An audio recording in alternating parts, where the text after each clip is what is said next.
ஓம் சரவணபவ் நேயர்கள் அனைவருக்கும் வணக்கம். இன்னைக்கு நம்ம சேனல்ல பார்க்க போற விஷயம் ஒரு சாதாரண கோயில் வரலாறு கிடையாது.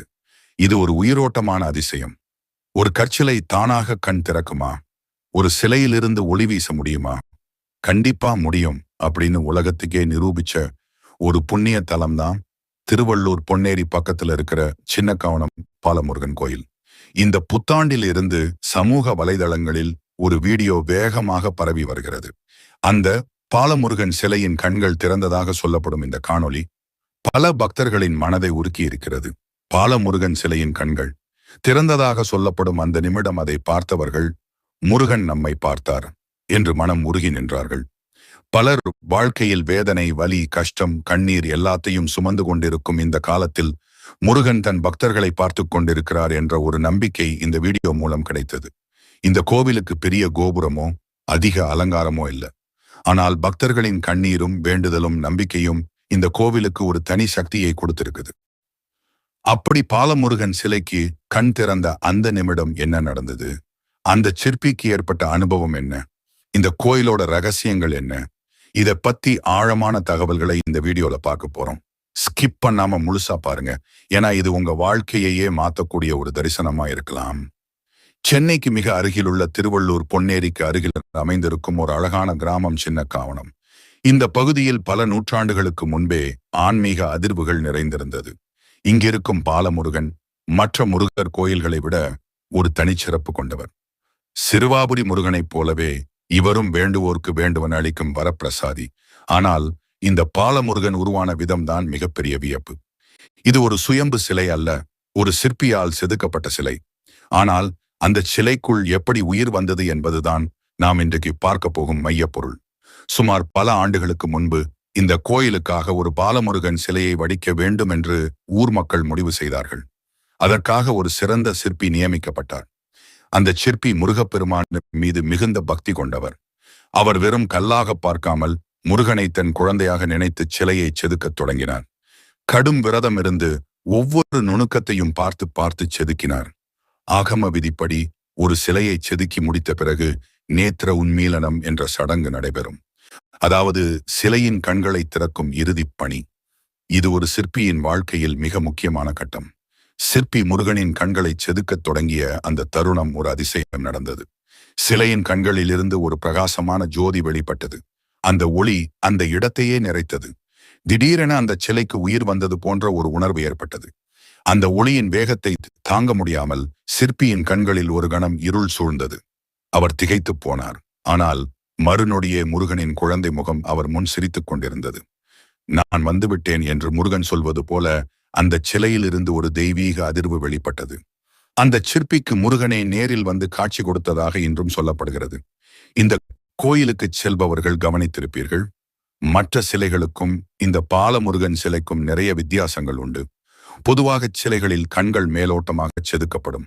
ஆனால் இங்கு முருகனின் கண்கள் அப்படியே ஒரு மனித கண்களைப் போலவே கருவிழியுடன் மிகவும் தத்ரூபமாக இருக்கும். நீங்கள் கருவறைக்கு முன்னால் எங்கே நின்று பார்த்தாலும் முருகன் உங்களையே நேருக்கு நேர் பார்ப்பது போன்ற உணர்வு கிடைக்கும்.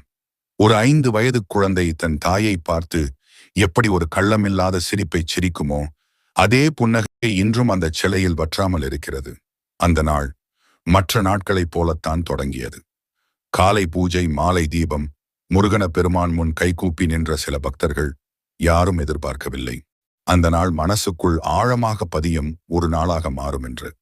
பாலமுருகன் சிலைக்கு பூஜை செய்யும் பொழுது ஒரு பெண்மணி தன் உறவினர் பெண் ஒருத்தருக்கு வீடியோ கால் மூலம் பாலமுருகன் சிலைக்கு பூஜை நடப்பதை காட்டியுள்ளார். அப்பொழுது அந்த சமயத்தில் முருகன் சிலையின் இடதுபுறத்து கண் திறந்து மூடியது போல அந்த வீடியோ காலில் பெண் பார்த்துள்ளார். இதை அவர் கூறவே அனைவரும் அந்த சிலையை நன்கு கவனித்துள்ளனர். பின்னர் வலதுபுறத்து கண்ணும் திறந்து மூடியது போல இந்த வீடியோவில் நாம் கண்டது போல் அனைவருக்கும் தோன்றியது. பொதுவாகவே கடவுள் சிலைகளுக்கு ஒன்று கண் திறந்திருக்கும், இல்லை என்றால் மூடியது போல காட்சியளிக்கும். ஆனால் இந்த சிலையிலோ கண்கள் திறந்து மூடுவது போல, அதாவது கண் சிமிட்டுவது போல பாலமுருகன் காட்சியளித்ததுதான் அனைத்து பக்தர்களின் மனதையும் குலுக்கியது. அங்கே இருந்தவர்களுக்கு பயம் வரவில்லை, அதிர்ச்சி இல்லை. அவர்களுக்கு வந்தது ஆனந்த கண்ணீர். முருகன் நம்மை பார்த்தார் என்ற அந்த உணர்வு. கடவுள் எப்போதும் அற்புதம் செய்ய வேண்டும் என்றில்லை, சில நேரம் அவர் நம்பிக்கையை மட்டும் உயிர்ப்பிக்கிறார். இந்த காலத்துல மனுஷன் மனுஷனை நம்ப மாட்டான். ஆனா முருகனை எப்போதும் நம்புவான்.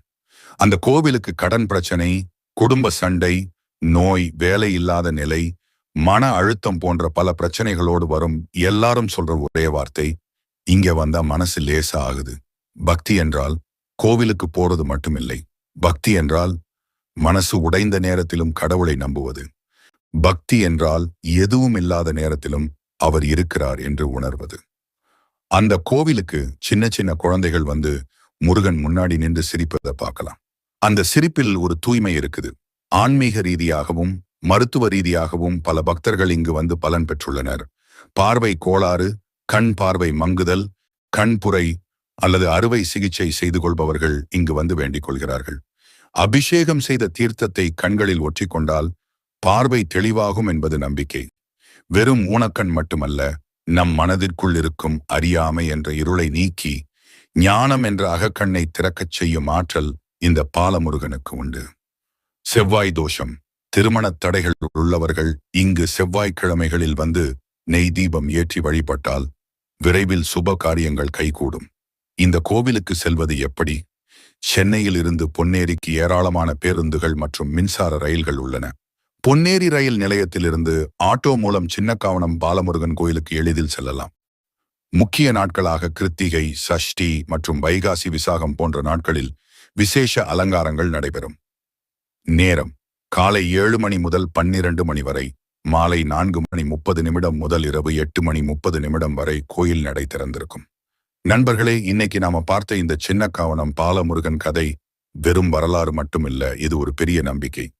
இந்த பாலமுருகன் கோவில் பெரிய ராஜகோபுரம் கொண்ட கோவில் அல்ல, ஆனால் எளிமையிலேயே அதன் அழகு இருக்கிறது. சாதாரண பூஜை, சாதாரண தீபம், சாதாரண அர்ச்சனை, இருந்தாலும் அந்த சாதாரணத்துக்குள் ஒரு அசாதாரண சக்தி இருக்கிறது. உங்கள் வாழ்க்கையில எவ்வளவு பெரிய பிரச்சனையாக இருந்தாலோ இல்லையென்னால் உங்களுக்குள்ள ஒரு மன நிம்மதி தேவைப்பட்டால் ஒரு முறை இந்த முருகனை போய் நேர்ல பாருங்க. அந்த பால முருகனோட கண்கள் உங்ககிட்ட பேசும். உங்களுக்கு முருகன் மேல நம்பிக்கை இருந்தா மறக்காம நம்ம சேனலை சப்ஸ்கிரைப் பண்ணிக்கோங்க. இந்த தகவல் உங்களுக்கு பயனுள்ளதாக இருந்தா உங்க நண்பர்களுக்கும் ஷேர் பண்ணுங்க. மேலும் இது போன்ற பல தகவலை நம்ம சேனல்ல பார்க்கலாம். கந்தனுக்கு அரோகரா. நன்றி, வணக்கம்.